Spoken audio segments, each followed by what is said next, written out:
Well, it's time to test my memory yet again as we wrap up for August.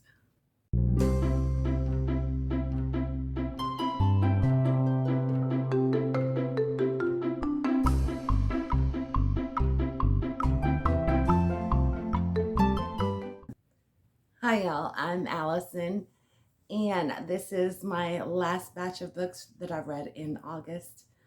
So this was the group that the Sims picked out for me. When these books were chosen, I hadn't quite figured out how to screen record my game yet, but since then I have. So I'm pleased to announce that my September Sims picks actually have the game and you can see the Sims picking them out. So if you'd like to see that video, I will link that up in the corner too. But anyway, what we're here for today is to discuss the 5 books that the Sims picked for me in August. So here was my stack. So it wasn't too bad. This one I only had to read the first book of. So let's go through these and I'll tell you what I thought of them. We're going to start out really short and quick with Anna and the King of Siam. I did not get to this in August. I will have more information on this book after I actually read it. So we're just going to set this one aside and it's being pushed to September. I have a visitor. He doesn't like to be held, so I don't think he'll stay on my lap. This is Oliver. I think he's upset because I'm sitting in his chair. Next book.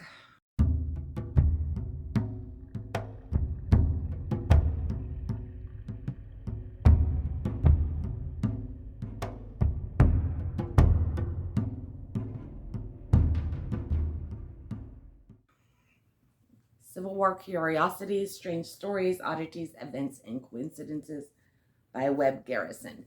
This one, I had mistakenly called it funny, and it's not funny. I was thinking of a different book.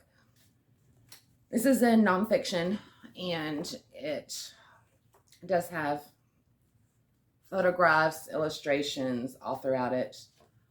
It is a very dry read, and I know I had read it before, hence all of the damage. I had it read it in the tub.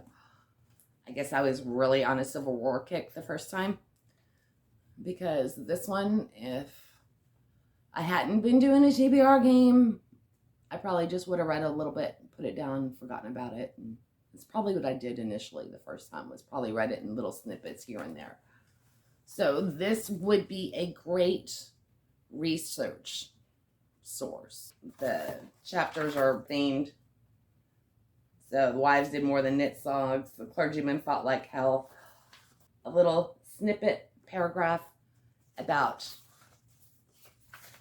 like here we have Mrs. Robert Anderson, and one little thing about her. We go on to Fanny Ricketts. And then each one is a whole different, separate person, incident, whatnot. But if you are researching the Civil War, this would be a useful book. Or if you're looking up your family tree and you want some more information to flesh out people in your own family history, then this would definitely be, something for along those lines. But as far as reading cover to cover, very dry. It's just a list of facts. You get a couple of expanded paragraphs, but it's not really meant to be read as a story. It's kind of more like a trivia research book.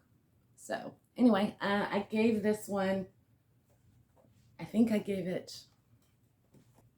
3.5, because like I said, for research, it would be beneficial. But as reading it, not so much.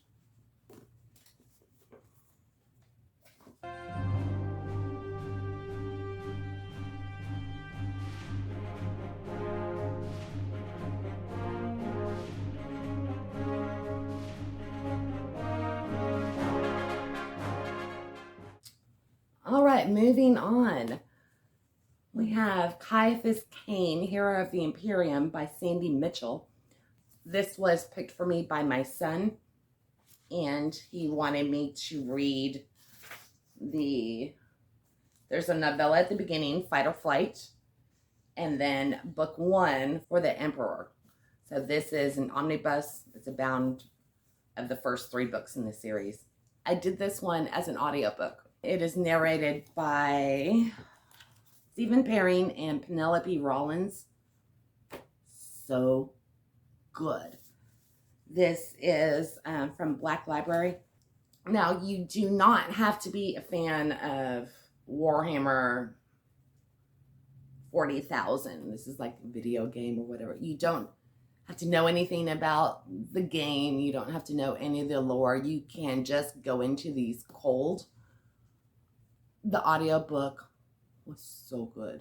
Our main character, Caiphas Cain, is a commissar, and he is a very reluctant hero. He owns it straight up. His only goal in life is to survive, and he is in charge of the troops, but he, in the process of trying to save his own skin, he accidentally comes across as a hero, and he's praised as a hero. They worship him, and the book is told through, it's his memoirs, and so it's just his notes and his reports and everything, still in story format. It's not like a multimedia or anything, but it is his memoirs and his recollections of events, and he doesn't sugarcoat it. He was like, in fact, one of them, him and one of his privates under his care, they're trying to outrun aliens. He admittedly says, I just got to outrun him. So it's very refreshing, flawed main character, sarcastic. It's got some good humor. The narrators are incredible. And Penelope Rollins, now she's an inquisitor. So apparently Cain's memoirs are now, this story is being told after the fact through his memoirs. And she is the inquisitor that has compiled the data, and she's getting all of this into official record. So she has some editorial footnotes that she reads with her impressions, or she fills in the gaps on these memoirs, and she rounds it out. And her readings compared to Cain, they are so polar opposite. It's just gold. Check out this book on Audible if you're looking for a good Audible read. I was so surprised. I gave this 5 stars. I will be continuing this series. And the Audible was 8 hours and 57 minutes long, so it wasn't bad. And I will be doing part 2 to continue with this, and I am really looking forward to getting back into this world. You just go read it, go listen to it. You won't regret it, whether you like sci-fi or not, whether you're into the video game. Great characters, incredible characters, 5 star. This has become, I think it's made my all-time favorite list, the Audible version. All right, enough of me gushing about this one. Let's move on.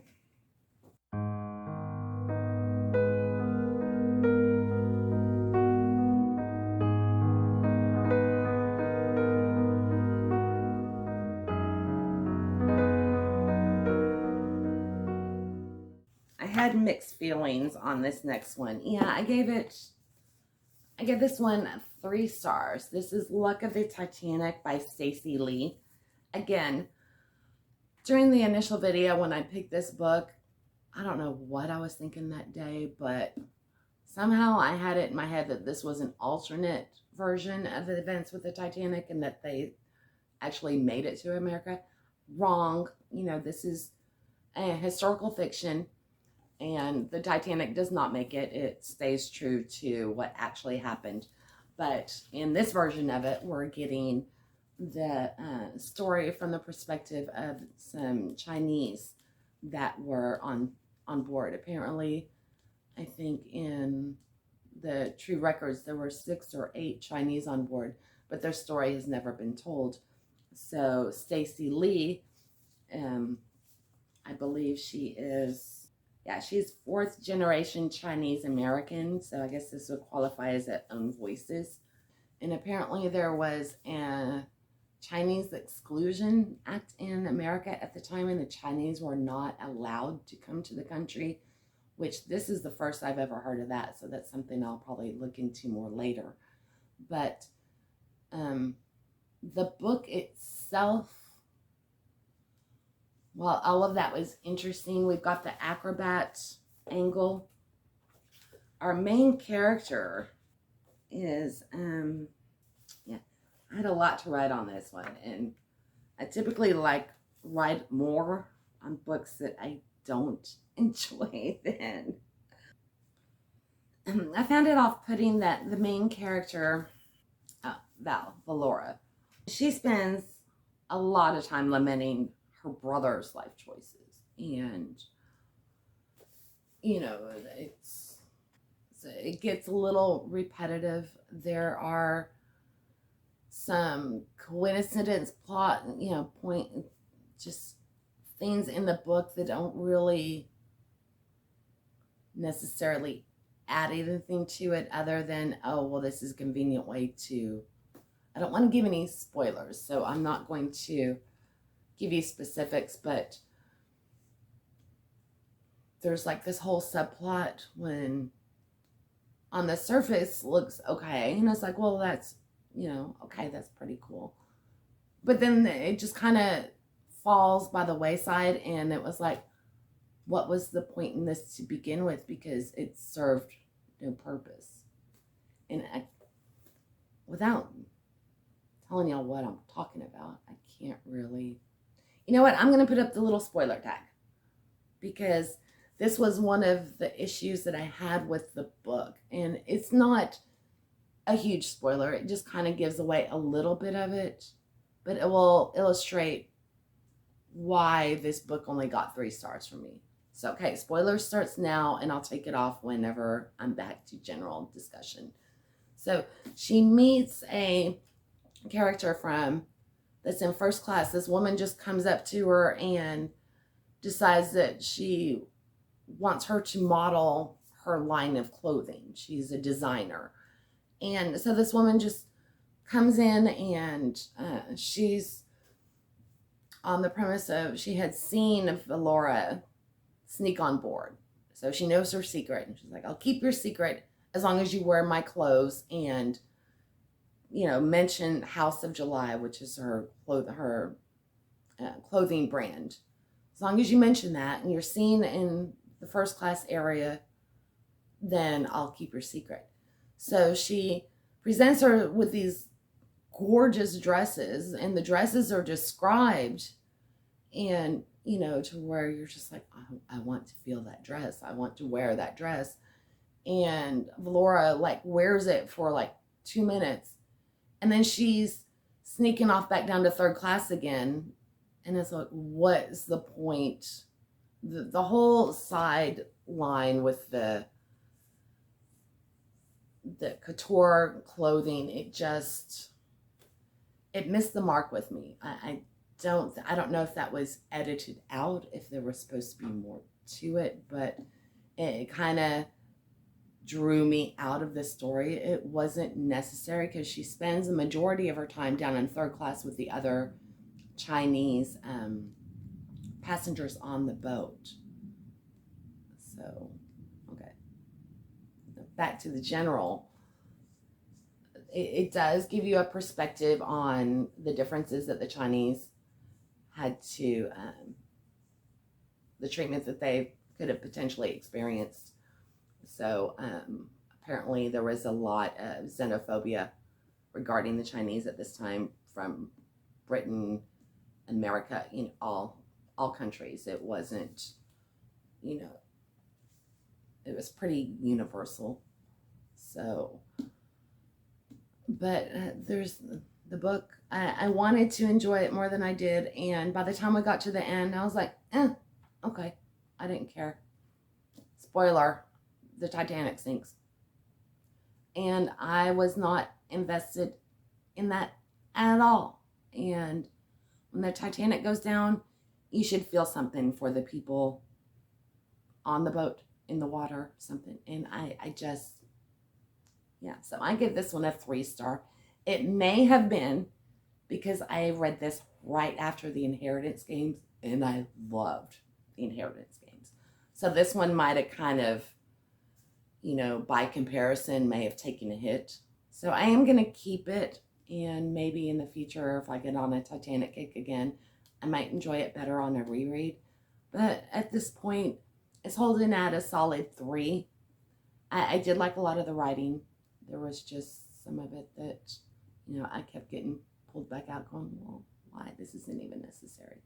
So if you have read this and you have a different opinion on this book, be sure. I would love to hear your opinion. Maybe I just missed the mark, and let me know what you think. So we've got one more book.